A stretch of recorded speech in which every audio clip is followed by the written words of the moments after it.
ইয়াতে উলবান্দৰৰ নাম আছে আগতে কালিয়া আছিলে বগী আছিলে টুইক ৰিসেন্টলি তেখেতৰ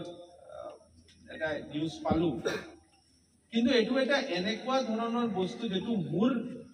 মনটো হসা কথা কলে পুৰা টাচ কৰিছে কি এই বস্তুটো মই সদায় মানে আমাৰটো কাৰ্যকাল এটা জিলাখনত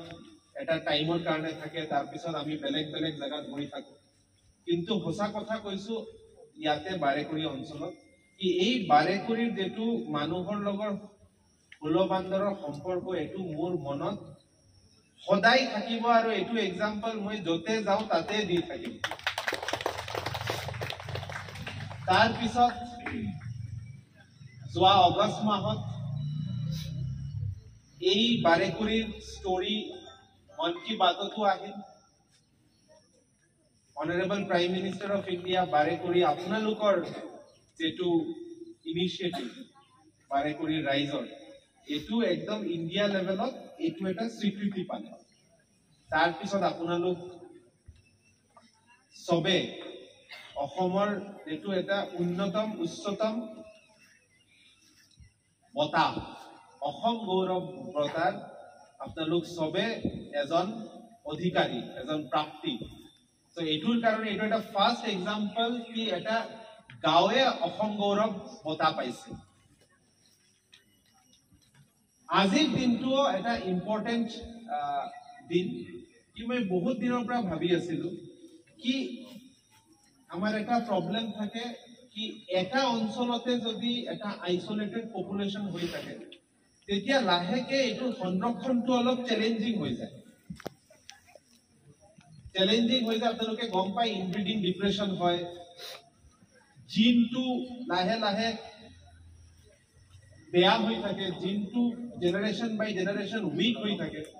সো আমি তেতিয়াই বাৰেকুৰি ইকো ডেভেলপমেন্ট সোসাইটিৰ মেম্বাৰ সকলৰ লগত 1.5 বছৰ মান আগতে এটা আলোচনা কৰিছিলো কি আমি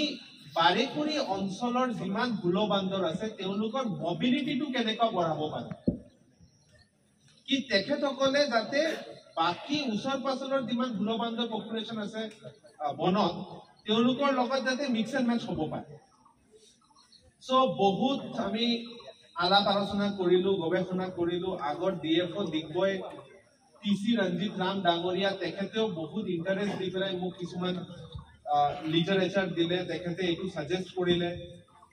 মৃগাঙ্ক বৰা ডাঙৰীয়া আজি ইয়াত আছে আমি সদায় বহি পেলাই এটো আলোচনা কৰো কি কেনে ধৰণে আমি বাৰেকুৰি অঞ্চলটো গুটে নিয়াৰবাই ফৰেষ্ট এৰিয়াৰ লগত কানেক্ট কৰিব পাৰো মেইন উদ্দেশ্যটো হল কি আমাৰ বাৰেকুৰিৰ উলবান্দৰ যিমান আছে তেওঁলোকক সংৰক্ষণ কৰা তেওঁলোকৰ জিন পুলটো ইমপ্ৰুভ কৰাৰ কাৰণে সো তেতিয়া ফাইনালি আমি এটা গ্ৰীন কৰিডৰ বনাম বুলি এটা ডিসিশন লোৱা হৈছিল কি বাৰেকুৰি অঞ্চলৰ উলবান্দৰ যেহেতু গছতে তেওঁলোক আৰ্বৰিয়েল এনিমেল বুলি কয় সো তেওঁলোকে গছ দিয়ে মুভমেন্ট কৰে তেওঁলোকে তো মাটিত মুভমেন্ট নকৰে সো আমি যদি এটা গছৰ তেনেকা ধৰণৰ এটা ইনিশিয়েটিভ লওঁ কি গছ দি পেলাই আমি বাৰেকুৰি অঞ্চলক যেটো Bherjan Borajan Padumoni wild life century আছে এটো দি পেলাই যদি কানেক্ট কৰিব পাৰো তেতিয়া আমাৰ হুলগিবন যেটো বনত আছে আৰু আমাৰ ইয়াত আছে তেওঁলোকে মিক্স এণ্ড মেচ হ'ব পাৰিব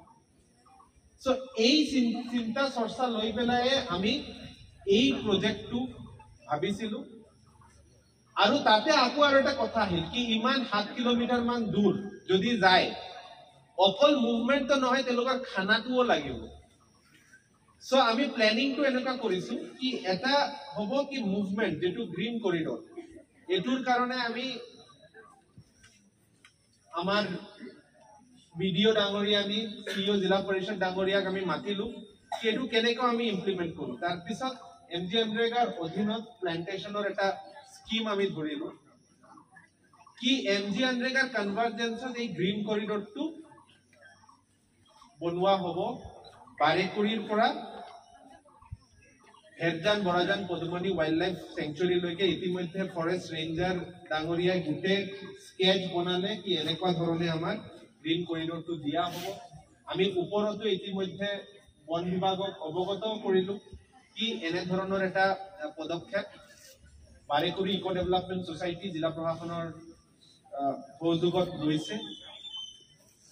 সো তাৰ পিছত আমি এটোও ডিসাইড কৰিলো কি অকল গ্ৰীণ কৰিডৰটো বনালে নহব আমাৰ মেইন হল পাব্লিকৰ কিমান ওনাৰশিপ যেটো আমাৰ প্ৰধানমন্ত্ৰী মহোদয়ে কয় জন ভাগিদাৰী সো যেতিয়ালৈকে এটা ইনিশিয়েটিভ পদক্ষেপৰ জন ভাগিদাৰী নহয় তেতিয়ালৈকে এই পদক্ষেপটো কেতিয়াও সাকসেসফুল বুলি আমি ধৰিব নোৱাৰো আমি বিষয়া সরকারি বিষয়া কর্মচারীয়ে যদি কোনোবা প্রজেক্ট লিড করে এটো সাকসেসফুল প্রজেক্ট নহয় সাকসেসফুল প্রজেক্ট তেতিয়াই হ'ব যেতিয়া আপোনাৰ